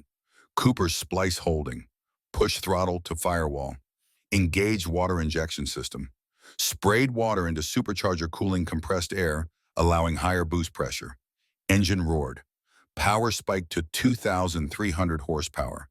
Emergency war power. Used only when necessary because sustained use damages engine. Mitchell held emergency power for 30 seconds. Frankenstein responded. Accelerated. Climbed. Handled like new despite being rebuilt from scrap. When Mitchell landed and taxied back, Cooper was waiting. Arms crossed. Face showing professional detachment, but eyes shining with something close to joy or relief or validation. Mitchell cut engine, slid canopy back, climbed out onto wing, jumped down, walked to Cooper. Extended hand. She is better than new, Sergeant. You fixed trim. Flies straighter than factory specification. Handles better than aircraft I flew before. Your work is not just adequate, it is superior. You did not just fix plane, you improved it. Cooper nodded, accepting praise because praise was earned. Just tightened bolts properly, Lieutenant. Just kept promises like mechanics supposed to do. Just proved impossible is word not limit. Lie, of course. Perform miracle of engineering in freezing hangar with scrap metal and hand tools. Resurrected dead machine. Proved that determination and skill and refusal to accept regulations could overcome mathematics and physics in expert opinion. Proved American mechanic, worth more than German engineering and factory specifications and comfortable beliefs about what was possible. But real tests not over. Test flight proved concept. Combat would prove durability. July 5, 1943. Mission to Bremen, Germany. Deep penetration raid targeting submarine pens and aircraft factories. Long flight, heavy resistance expected. Luftwaffe defending strategic targets with experienced pilots and modern fighters. Perfect test for Frankenstein. Bomber stream stretched 20 miles. B-17 flying fortresses in combat box formations, each bomber bristling with machine guns. Crew of 10 per aircraft. 4,000 men flying into fire. P-47 escorts providing cover until fuel required return. Bombers continuing alone into target defended by flak and fighters. Mitchell walked to Frankenstein before dawn. Morning fog thick. Visibility 50 feet. Aircraft sat looking like bruised prize fighter. Ugly. lacking sleek uniformity of factory-fresh planes, mismatched paint, visible rivet line around fuselage, but ready. Cooper there as always, helped Mitchell strap in, adjusted harness, wiped smudge from windscreen. She is ready, Lieutenant. She will bring you home. Did not say good luck. Bad luck among superstitious men. Cooper believed in torque settings, in safety wire, and promises kept through work, not luck. Takeoff first hurdle. Fully loaded P-47 carried 2,000 gallons fuel internally plus external drop tanks, 3,400 rounds, 50 caliber ammunition. Weight exceeded 8 tons. Needed every inch of runway. Mitchell pushed throttle forward. Engine roared. Water injection kicked in. Rumbled down concrete. Tail came up. Cooper's splice held. Lifted off. Tucked wheels into wells. Climbed through overcast. At 20,000 feet, broke into sunlight. Beautiful morning above clouds. Sky endless blue. Sun brilliant. Temperature outside 40 degrees below zero. Inside cockpit heated by engine warmth and electrical suit. 56th Fighter Group formed up. 64 Thunderbolts rising like silver staircase into blue. Mitchell checked instruments. Oil pressure steady. Cylinder head. Temperature normal. Everything perfect. Aircraft felt different than before. Tighter. Controls stiff but precise. Cooper rigged cables with more tension than manual specified. Giving instantaneous feedback. Every input transmitted immediately to control surfaces. No slop, no delay, just response. Crossed Dutch coast at 28,000 feet. Condensation trails of bombers ahead looked like highway of clouds. Radio crackled. Bandits 12 o'clock high. Messerschmitt 109 fighters diving from sun. Ancient tactic. Effective tactic. Diving gives speed. Sun blinds defenders. Simple physics exploited by every fighter pilot since World War I. Mitchell saw them. Tiny black specks growing rapidly into recognizable silhouettes. Purged drop tanks. Fell away, tumbling toward Earth. Switched to main tanks. Turned on gun sight. Reflected glass showing aiming point. Fight was on. This is moment Frankenstein was built for. Combat maneuvering puts extreme stress on airframe. High-speed turn exerts centrifugal force trying to rip wings off fuselage and snap tail from nose. 7G turn means aircraft effectively weighs 56 tons instead of 8. Every rivet stressed, every weld tested, every promise evaluated by physics, caring nothing for determination or effort. Mitchell spotted Messerschmitt diving on B-17 formation. German pilot fixated on bomber. Target fixation, fatal mistake. Mitchell rolled over and dived. Thunderbolt dropped like stone. Heavy engine pulling down, accelerating past 450 miles per hour. Cooper's splice and fuselage now subjected to thousands of pounds sheer force. Air rushing over skin, trying to peel new tail from old nose. Every rivet Cooper installed holding or failing, no middle ground. Lined up Messerschmitt in gun sight. Closing too fast. Will overshoot if not careful. Pulled back throttle and hauled stick. P-47 groan. Metal flexing. G-meter spiked to 6, then 7. Mitchell felt body crushed into seat. Vision tunneled. Blood forced down from brain. Pressure suit inflated, squeezing legs. Vision maintained barely. This is when structural failure happens. Metal fatigues under stress. Rivets pop like buttons under strain. Welds crack, propagating failures. Tail twists off. Aircraft disintegrates. Pilot dies never knowing what failed. But Cooper's rivets held. Splice held. Promises kept through obsessive work and refusal to accept good enough when perfect was required. Frankenstein carved through air solid as rock. Mitchell squeezed trigger. 850 caliber machine guns opened fire. 4 in each wing, 50 rounds per second per gun. 400 rounds per second total. Stream of armor-piercing incendiary tracer bullets bridged gap to German fighter. Messerschmitt exploded. Did not catch fire gradually.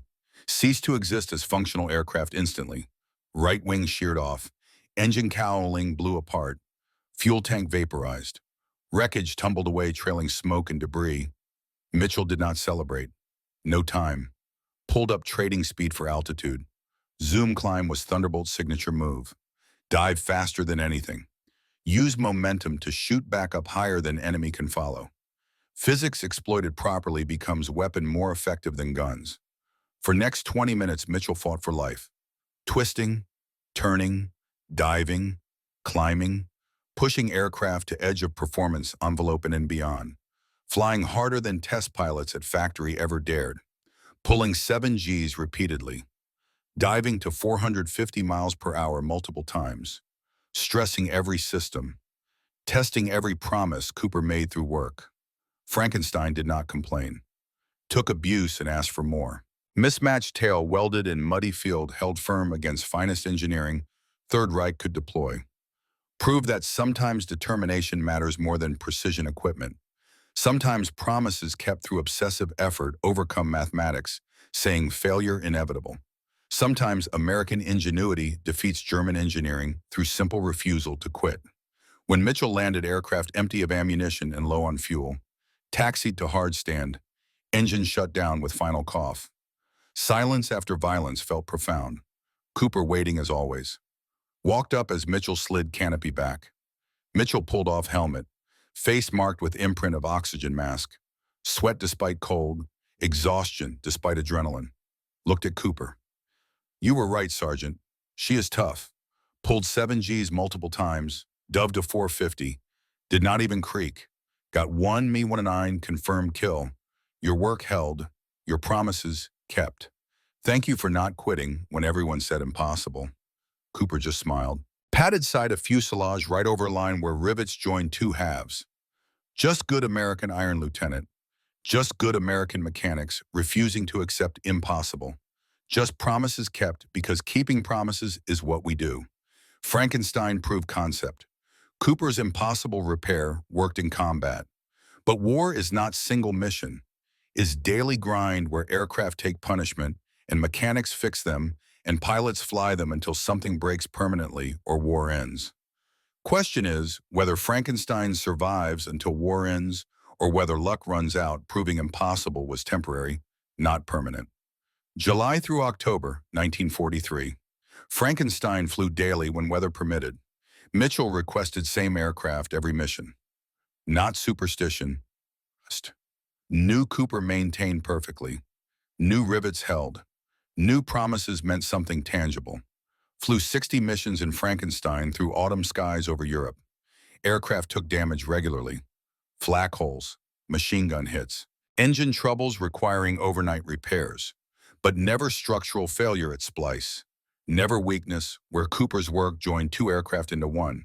Never promise broken through fatigue or oversight or inevitable entropy that claims all machines eventually. Other pilots noticed Mitchell's survival rate, requested Cooper's maintenance for their aircraft. Cooper trained mechanics, taught them philosophy learned from brother's death and refined through obsessive work. Fix aircraft like pilot is your brother. Check every bolt twice. Test every system 3 times. Never shortcut because shortcuts kill. Never assume because assumptions betray. Never accept good enough when perfect is achievable through additional effort. Promise aircraft brings pilot home, then keep promise, even when keeping it requires working through night while others sleep. Moretti and Wheeler learned from Cooper. Reynolds, already competent, became exceptional under Cooper's tutelage. They became team other squadrons envied. Ground crews that kept 56th Fighter Group flying when other groups grounded for maintenance issues became legend among mechanics. Men who could fix anything. Men who kept promises when easier to shrug and blame supply shortages or enemy action or inevitable mechanical failure. October 8, 1943. Mitchell shot down 5th enemy aircraft becoming ace. 6th, 7th, 8th followed quickly as autumn turned to winter. By November had 12 confirmed kills. Name appearing in newspapers. Other pilots respecting him not just for kills but for survival. Flying most dangerous missions. Always in thick of fight. Always coming home. Frankenstein's reputation growing with Mitchell's. Aircraft becoming legend. Proof that P-47 could survive anything. Proof that ground crews could fix anything. Proof that determination mattered more than regulations. Pilots joked that Frankenstein was indestructible. That Cooper welded it with determination stronger than steel. That aircraft blessed by refusal to die despite physics saying death inevitable. Jokes contain truth. Aircraft that should not exist kept existing through obsessive maintenance and pilot who flew it with absolute trust in mechanics' promises. December 1943. Every mission, Mitchell returned Cooper waiting with thermos of coffee. Started practical. Cold England required hot drinks to prevent hypothermia. Became ritual. Tradition. Sacred moment in day filled with violence and death and uncertainty. Cooper poured coffee from thermos wife Margaret sent from Iowa. Mitchell drank standing beside aircraft talking about mission. What worked? What did not? What aircraft needed? What adjustments would improve performance? Not just crew chief and pilot anymore. Friends, brothers in survival. Understanding that both fighting to go home. Cooper fixed planes so pilots survived. Mitchell flew carefully so Cooper's work was not wasted. Both trying to survive war that killed randomly regardless of skill or courage or promises made to wives waiting at home. One December evening, Mitchell asked a question that had puzzled him for weeks. Sergeant Coffee always tastes same. Perfect. What is Margaret's secret? Cooper smiled, rare smile reserved for thoughts of home. No secret, Lieutenant. She boils water, adds coffee grounds, lets steep 5 minutes, pours into thermos. Simple, but tastes like home, and tastes like Iowa farm mornings before war. Reminds me why fixing plane matters. So you go home to Barbara, like I go home to Margaret. So promises kept to wives waiting justify promises kept to pilots flying. Mitchell nodded, understanding deeper meaning. When war ends, first thing I do is buy you and Margaret finest coffee Iowa ever tasted. Promise, Cooper. When war ends, Lieutenant, first thing I do is sleep for a week, then fix tractor, needing attention for 3 years. Then never touch aircraft again, because airplanes belong to war and war should stay in past. But I will hold you to that coffee promise because promises matter, even small ones. Christmas, 1943. Awards ceremony. Mitchell received Distinguished Flying Cross for shooting down 12 enemy aircraft and surviving 60 combat missions. Other pilots received medals. Silver Stars, Air Medals, Oak Leaf Clusters, recognition for courage under fire, for missions completed, for enemies destroyed. Ground crews received nothing. No ceremony for mechanics. No recognition for rivets that held, or engines that ran, or promises kept. No medals for men who worked 20-hour shifts in freezing hangars, keeping aircraft flying while pilots slept between missions. Cooper watched from back of formation. Did not feel resentful. New medals went to pilots, not mechanics. Understood that glory is pilot's reward, while survival is mechanics' satisfaction. But also knew that every pilot receiving medal today flew aircraft maintained by crew chiefs whose names nobody knew, and history would forget. Knew without mechanics keeping planes flying, pilots would have nothing to fly, and medals would be posthumous decorations on coffins instead of living chests. That night, wrote Margaret, told her about ceremony, about Mitchell getting medal, about being proud that aircraft he maintained brought pilot home alive to receive recognition. Living men appreciate more than dead heroes. Did not mention that without his work, Mitchell would be dead and medal meaningless. Some truths do not need stating.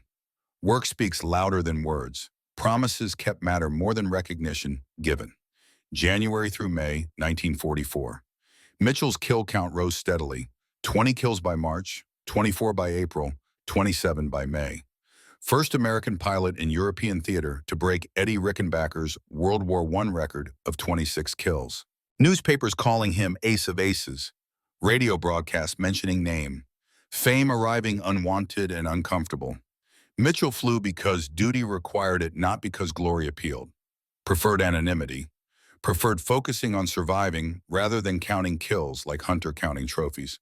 Flew only Frankenstein. Trusting Cooper's maintenance absolute. Flew aircraft harder than anyone. Pulled 7Gs routinely. Dived steeper than manual allowed. Climbed down faster than engineers recommended. Knew Cooper's rivets held. Knew promises meant something. Knew that mechanic who rebuilt impossible aircraft from scrap would not let maintenance slip or attention wander or standards decline. Cooper maintained Frankenstein with same devotion as day one. Every mission aircraft returned Cooper inspected personally. Checked rivet line running around fuselage. Tested controls for proper tension. Changed oil regardless of hours since last change.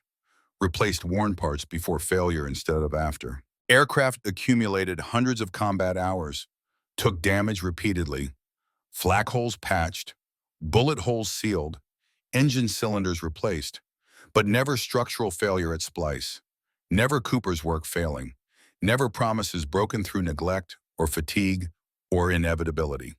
April 20th, 1944. Mission to Berlin. Deepest penetration yet into Germany. Longest flight, most dangerous target. Luftwaffe defending capital with everything available. Mitchell engaged by 4 Messerschmitt 109s simultaneously. High-speed combat. 8G turns stressing airframe beyond design limits. Aircraft groaning. Metal flexing. Rivets holding despite forces trying to tear structure apart. Return with fresh damage. Flak hole through left wing. Machine gun hit stitching tail section. Oil cooler leaking. But splice held. Cooper's rivets did not pop. Structure maintained integrity despite punishment that should have caused catastrophic failure. Physics is saying impossible. Aircraft saying physics wrong when determination and skill combine. That evening, Cooper found Mitchell in debriefing room. Lieutenant, need to talk. Mitchell followed to hard stand where Frankenstein sat under work lights. Cooper showed him splice line, pointed to rivet heads showing stress marks.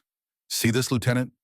These rivets stressed today beyond what Republic aviation engineers calculated as maximum safe load. Still holding, still intact, but metal fatigues. Every mission adds stress, cumulative damage invisible until catastrophic. Eventually something gives, might be tomorrow, might be 100th mission from now.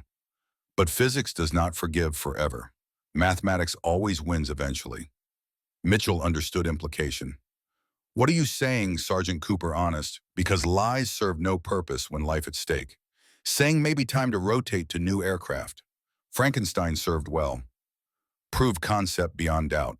But asking her to fly forever is asking metal to do what metal cannot do. Is asking promises to overcome physics, and physics eventually wins. Mitchell thought about this, about Cooper's honesty, about rivets stressed beyond limits, about promises requiring wisdom to know when to stop. Shook head. Sergeant Frankenstein got me through 70 missions counting June 26th. We'll fly her until she tells me she is done. When that day comes, we retire her together with honors she earned. Deal, Cooper nodded. Deal, Lieutenant. Until she tells us she is done. Until metal fails or war ends, whichever comes first. They shook hands, understanding achieved. Both men knowing aircraft was metal, not magic, but also knowing that sometimes refusal to quit outlasts mathematics. Sometimes promises hold longer than physics predicts. Sometimes impossible stays possible because men refuse to accept limits even when limits approach. May 8th, 1944. Mitchell completed tour. 85 combat missions, 27 confirmed kills, Distinguished Flying Cross, Silver Star, Air Medal with oak leaf clusters, survived when statistics said he would die. Rotated stateside for instructor duty. War continued, but Mitchell's war over. Had done part, had survived, had kept promises to Barbara waiting in Oklahoma. Final mission landed at Halesworth late afternoon. Cooper waiting as always. Mitchell cut engine, climbed out, stood on wing looking at aircraft that saved his life 73 times after June 26th, when it saved him by dying first, then refusing to stay dead. Looked at mismatched paint faded by sun and rain, at rivet line barely visible under dirt and oil, at patches covering flak damage, at scars from battle. Sergeant, time to retire, Frankenstein. She earned rest. You earned rest. Question is what happens to aircraft that should not exist, according to regulations violated in creating her. Cooper thought carefully. Looked at aircraft he rebuilt from scrap using tools and determination. At rivets, he hammered day and night for week in freezing hangar. At promises kept through hundreds of combat hours. What happens to aircraft, sir? Your choice. Scrap her for parts. Send home for salvage. Find new pilot who needs machine he can trust. Mitchell. What do you recommend, Cooper? New pilot, sir. Someone who needs aircraft they can trust completely. Someone who needs to know that impossible is just word mechanics used before proving it wrong. Someone who deserves promises kept through obsessive maintenance. Frankenstein has more missions in her. Would be shame to waste that. Mitchell nodded. Proud of you, Sergeant. Proud to have flown your work. When war ends, look me up. Oklahoma, Lorton. We will have that coffee you and Margaret earned. We will talk about things besides war and death and aircraft. We will be normal men again, if normal still possible after what we have seen. They shook hands final time. Mitchell walked away toward transport, taking him home. Cooper stayed with Frankenstein, ran hand over fuselage, feeling rivets under palm. Over nose art showing Frankenstein, monster carrying lightning bolt painted by squadron artist. Whispered to aircraft like prayer. You brought him home 73 times. That was job. That was promise. Thank you for holding together when physics said you should fail. Thank you for keeping promise I made to Henry and Mitchell and myself. Thank you for proving impossible wrong. June through August, 1944. New pilot assigned, Lieutenant David Parker from Texas. Young, eager, nervous about flying famous aircraft. Cooper told him, same thing told Mitchell. Aircraft is metal and rivets and promises. Fly her well, treat her right. She brings you home because that is what she does. That is promise built into every rivet I installed. Parker flew Frankenstein 20 missions, returned every time. Aircraft continued proving concept, continued accumulating hours, continued holding together because Cooper maintained with same devotion. Because promises outlast pilots who fly them. August 15th, 1944. Corporal Tony Moretti killed. Transport aircraft carrying his supplies to forward airfield hit by flak over France. Crashed. All crew killed instantly. Cooper received news in hangar, working on engine. Sat on concrete beside Frankenstein. Cried for first time since Henry died 26 years earlier. Moretti, age 22. Brooklyn kid with fast hands and good heart who learned everything Cooper taught. Became excellent mechanic. Kept promises. Died doing job that should not have killed him, but war kills randomly, regardless of should or fair or justice. Killed boy who helped rebuild Frankenstein. Who believed in impossible becoming possible through work. Reynolds and Wheeler grieved with Cooper. 3 mechanics who rebuilt Frankenstein, now 2. Loss created, whole nothing filled. But work continued. Aircraft needed maintaining. Pilots needed protecting. Promises needed keeping. Grief was luxury war, did not allow until war ended and men could process what they survived and lost. May 8th, 1945. Victory in Europe Day. War ended, Cooper, age 40, had maintained aircraft for 3 years, kept hundreds of pilots alive through thousands of missions. No medals, no recognition beyond respect from pilots who flew aircraft he maintained. Just work done correctly and promises kept and satisfaction that he honored Henry by never sending pilot up in unsafe aircraft. Frankenstein still flying, survived entire war, accumulated over 500 combat hours, still had Cooper's rivets holding splice that should have failed years ago according to engineers. Aircraft was tired, metal fatigued, systems worn, but intact. Proof that impossible is temporary designation, not permanent limit, when determination refuses to accept limits. Cooper wrote final maintenance log entry in careful handwriting. Aircraft 42-8205, nicknamed Frankenstein, retired from service. Total combat hours 512. 0 structural failures at field repair splice. Rivets installed July 1943, held throughout war. Proves field expedient repairs can equal or exceed factory specifications when performed by competent mechanics who refuse to accept impossible. Recommends salvage and preservation as example of American ingenuity and mechanic capability.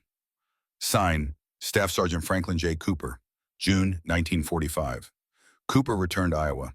Discharged June 15th after 3 years, 2 months service. Took train from New York to Des Moines. Long journey, landscape familiar. Cornfields green, sky big and empty. No aircraft, no engines, no war. Just peace and quiet and normal life waiting to resume. Margaret waiting at station with Ruth and Helen. Daughters now 17 and 15. Did not recognize father at first. 3 years changes men, especially men who work 20-hour shifts, keeping pilots alive while world burned. Cooper stepped off train. Set duffel bag down, looked at family. Margaret ran to him, hugged him, cried. You came home. You kept promise. Cooper held her. Always keep promises. That is what I do. That is who I am. Drove to farm outside Des Moines. House small but clean. Fields green with corn. Sky big and peaceful. No contrails, no bombers, no fighters, no death falling from clouds. Just sky being sky, earth being earth. Life being life without war, making everything uncertain. Cooper sat on porch that first night thinking about Frankenstein, about Mitchell, about Moretti killed, about brother Henry who died carrying guilt Cooper refused to carry. Thought I kept my promises. I honored you, Henry. I sent pilots home to their wives. I proved impossible wrong. I survived. That is all any mechanic can do.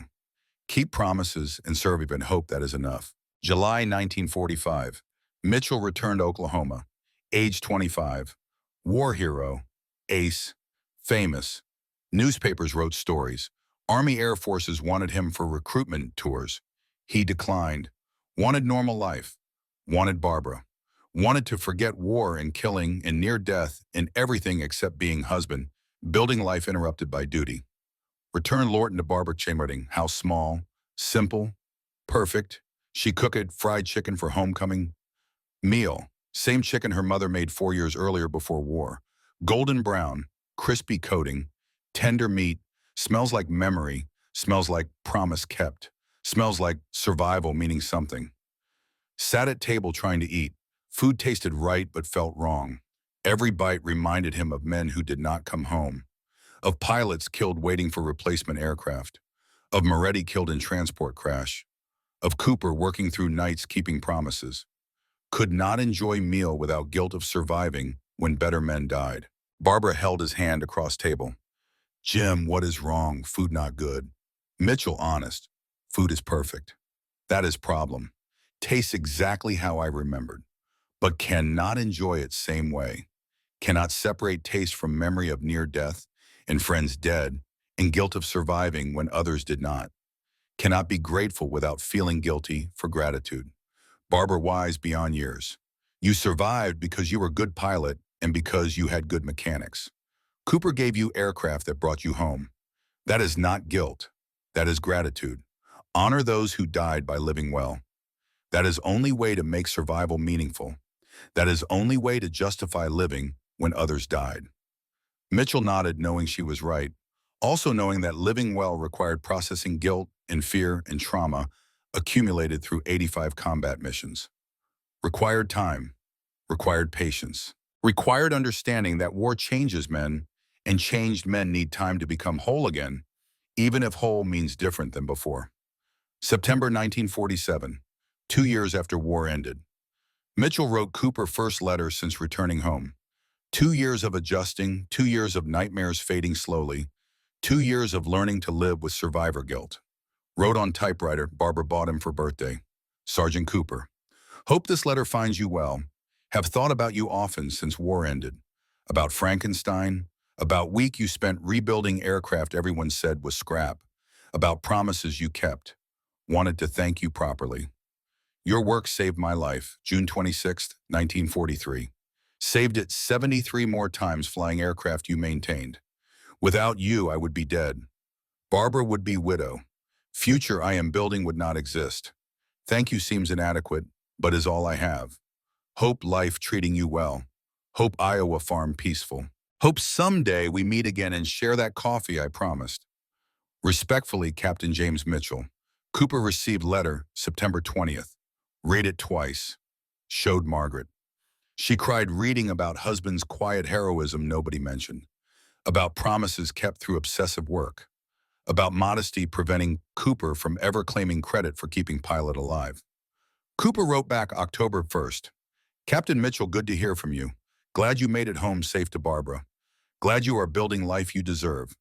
As for thanking me, that is unnecessary. I just tightened bolts and checked torque settings and kept promises. You did hard part. You flew into danger. You protected bombers. You came home alive. That is all any mechanic can ask. That pilot survives. That promises mean something. That impossible is just word not limit. Give my regards to Barbara. Hope life treating you both well. Iowa farm is peaceful. Exactly what I needed after war. Best wishes, Frank Cooper. Letters continued sporadically over years. Christmas cards. Birth announcements when Mitchell's children born, updates on farming and flying and life moving forward. Not frequent correspondence, not deep friendship, but connection, understanding, mutual respect between men who faced impossible together and proved it wrong.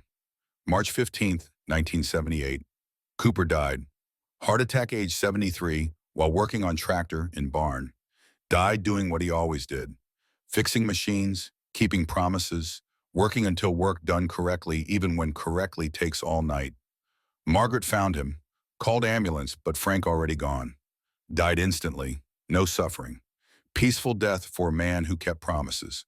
Funeral March 18th, small church Des Moines, modest ceremony, local farmers attended. Few World War II veterans who remembered Frank from war. Family, friends, pastor speaking about man devoted to family and work and promises kept through quiet competence. Obituary in local paper read, Franklin James Cooper, farmer, World War II veteran, loving husband and father. Survived by wife Margaret, daughters Ruth and Helen, 4 grandchildren. Services March 18th, First Methodist Church, Des Moines. No mention of Frankenstein, no mention of impossible repair, no mention of hundreds of pilots kept alive through thousands of hours of maintenance. History forgets mechanics, remembers pilots. That is how war stories told. That is injustice this story corrects. Mitchell read obituary in Veterans Newsletter 2 days after funeral, saw Cooper's death announced, dropped everything, called airline, book of flight Des Moines, rented car, drove to address listed, arrived day after funeral, too late for service, but not too late for truth. Margaret answered door, elderly woman, age 71, face showing grief, but also strength of woman who survived depression and war and decades of hard work. Recognized Mitchell from photographs Frank kept. Captain Mitchell, Frank spoke of you often. Mitchell, Mrs. Cooper, I am sorry for your loss. Sorry I missed funeral. Only learned yesterday. Your husband saved my life. Wanted to tell you that in person. Wanted you to know what he meant. Margaret invited him in. They sat in small living room, photographs on walls, Frank in uniform, daughters young, grandchildren recent, life documented in frames. Mitchell told her about June 26, 1943, about aircraft shot full of holes, about everyone saying impossible to fix, about Frank refusing to accept that, about 7 days rebuilding using hacksaws and determination, about promises kept through obsessive work.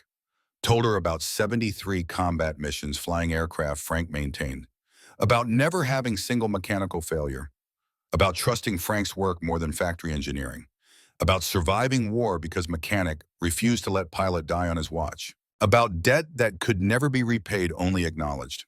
Margaret cried. Frank never told details, just said he fixed planes and kept pilots safe. Never bragged, never claimed credit, never mentioned that he saved lives through refusing to accept impossible. That was Frank. Quiet, competent, honorable. Man who kept promises without needing recognition. Mitchell asked if he could say few words at graveside. Small private ceremony, just family. Margaret agreed. They drove to cemetery, small plot, simple headstone, Frank's name, dates, husband, father, grandfather, veteran. Nothing about mechanic who proved impossible wrong. Mitchell stood before family gathered, Ruth and Helen, husbands, 4 grandchildren. Spoke from heart without notes. Most of you knew Frank Cooper as farmer, as husband, as father and grandfather. I knew him as mechanic who saved my life. June 1943. German ace shot my aircraft full of holes. 221 hits. Aircraft declared total loss. Marked for scrap. Frank refused to accept that. Spent 7 days rebuilding aircraft everyone said was impossible to fix. Used hand tools and determination. Created Frankenstein fighter that flew 500 combat missions without his work ever failing. Frank never bragged, never sought recognition, never claimed credit. Just did job correctly because doing job correctly meant keeping pilots alive.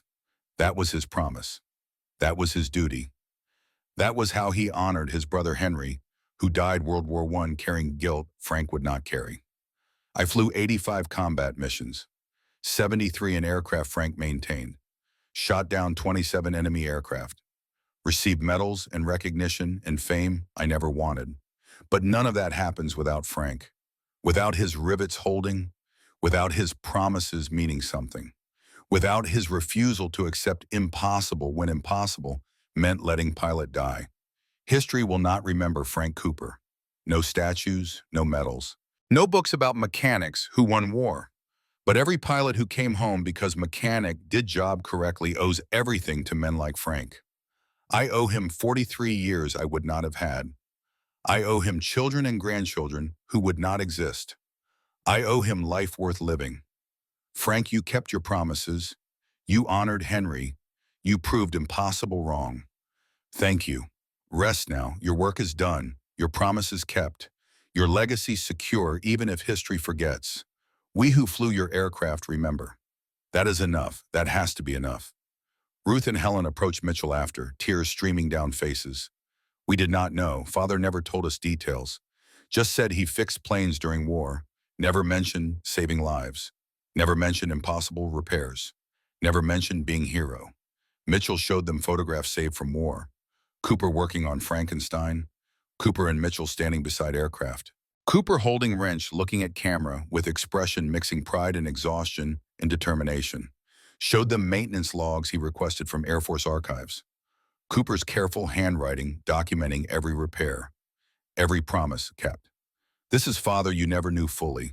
This is hero who never bragged. History forgot him, but I never will. Pilots he kept alive never will. Thank you for sharing him with war. Thank you for waiting while he kept promises.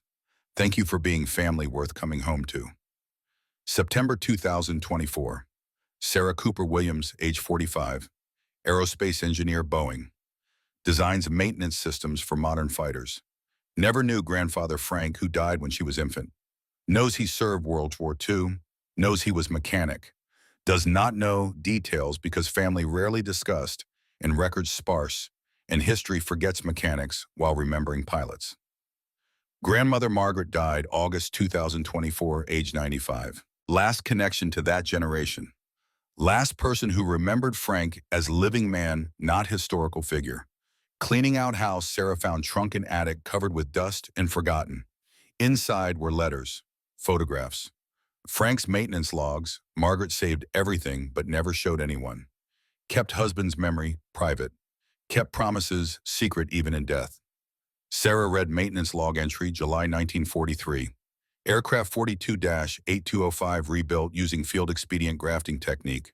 Read Frank's description of cutting fuselage, aligning with plumb, bob riveting by hand. Read final entry about 512 combat hours without structural failure at splice. Read words written by grandfather, she never knew, who proved impossible wrong and never bragged about it. Researched aircraft number online.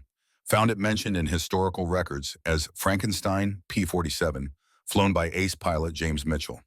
Found Mitchell's obituary from 2006. Mentions Cooper by name as crew chief. Without Sergeant Cooper's impossible repair, I would not have survived war. Quotes from interview Mitchell gave 1998. Frank Cooper was greatest mechanic I ever knew. Saved my life. Saved hundreds of lives. History forgot him, but I never did. Realized grandfather was this Cooper, unsung hero, forgotten mechanic, man who proved impossible wrong and saved lives and returned to obscurity because history remembers pilots, not mechanics. Man who deserved remembering. October 2024, Sarah wrote article, The Mechanics Who Won World War II, Why History Forgets Men Who Kept Heroes Flying, posted on Medium, included grandfather's story, Frankenstein repair described in detail. Mitchell's survival attributed to Frank's work. Cooper's quiet heroism explained through maintenance logs and photographs and testimony from pilots he kept alive. Article went viral, picked up by military history websites, veterans groups, shared hundreds of thousands of times across social media. Comment section flooded with stories from children and grandchildren of World War II mechanics.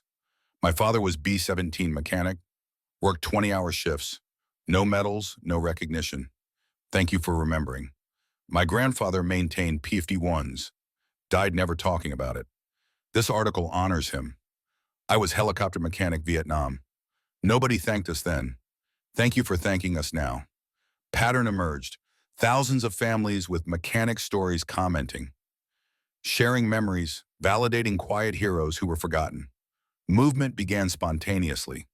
Demand for recognition, demand for memorial, demand that mechanics be remembered alongside pilots they kept flying. November 2024. Sarah contacted National Museum, United States Air Force, Dayton, Ohio.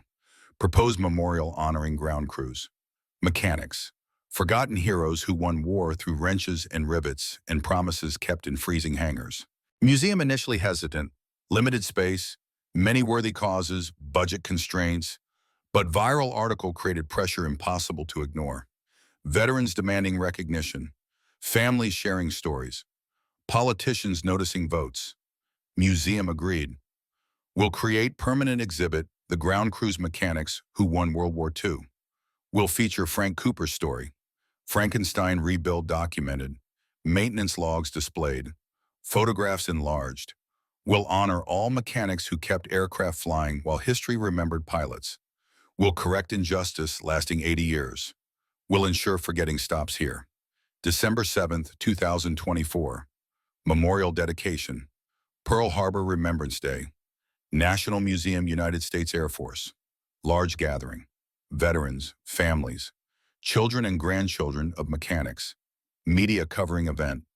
Politicians giving speeches about honoring all who served. Sarah invited to speak, representing family and generation who discovered truth history tried to erase. Stood at podium looking out at crowd. Hundreds of elderly veterans, thousands of family members, all waiting to hear mechanics' granddaughter speak truth. My grandfather, Franklin Cooper, died 1978. I was infant, never knew him. For 46 years, his story was forgotten. He rebuilt destroyed P-47 by hand, proved impossible wrong, saved pilots' life, kept hundreds of pilots flying through thousands of missions, died obscure. No recognition, no medals, just obituaries saying farmer and veteran. But he was hero, not kind history remembers. Kind history forgets. Quiet, competent, humble mechanic who kept promises and saved lives without seeking credit. That is hardest kind of hero, because work goes unnoticed and glory goes elsewhere. This memorial honors my grandfather and millions like him. Mechanics who worked 20-hour shifts, who fixed aircraft with scrap and determination, who kept pilots flying when supply chains failed and parts were unavailable and regulations said impossible, who won war while others got medals. To children and grandchildren of mechanics, your family members were heroes. Their work mattered. Their promises kept pilots alive. History forgot them, but we remember. This memorial ensures forgetting stops today. To veterans who were mechanics, thank you. Your work won wars. Your promises saved lives. Your quiet competence defeated enemies who had better planes and better pilots, but did not have better mechanics. Recognition comes late, but comes genuinely. Thank you for everything. Thank you for promises kept. Thank you for making impossible possible. Thank you for bringing pilots home, when bringing them home required working through nights in freezing hangars with inadequate tools and determination that refused to quit. After dedication ceremony, hundreds of World War II veterans lined up to share stories, most in 90s, many in wheelchairs, some with oxygen, some crying. Each had story about mechanic who saved life, pilot age 96. My crew chief kept my P-38 flying 117 missions, never failed once. His name was Sergeant Robert Williams. Nobody knows his name. I am glad this memorial remembers him and men like him. Navigator age 94. Our ground crew chief, Sergeant Michael Rodriguez, maintained our B-24 through 30 missions over Germany. We returned every time because aircraft was perfect every time. Rodriguez died 1955. Nobody knows what he did. Thank you for remembering. Bombardier age 98. I survived war because crew chief named Thomas Chen kept our B-17 flying when regulations said impossible. Chen received no medals, no recognition, just satisfaction that crew came home. That matters more than medals. That matters more than anything. Thank you for this memorial. Thank you for remembering forgotten heroes. Thank you for honoring men who kept promises while history forgot promises they kept. Pattern continued. Dozens of veterans, hundreds of stories, mechanics who kept promises, who saved lives, who were forgotten. Memorial created space for remembering, for honoring, for ensuring silence ends and recognition begins even 79 years late, even when recognition comes to generation mostly gone, but children and grandchildren remain to hear truth. James Mitchell died 2006, age 86, famous ace, author, speaker, remembered by history, 27 kills recorded, 85 combat missions noted, distinguished flying cross mentioned, but obituary largest space devoted to thanking Frank Cooper. Without Frank Cooper, I would not have survived June 26, 1943 or 73 missions after. Without Frank's rivets holding and promises kept, I would be name on memorial wall.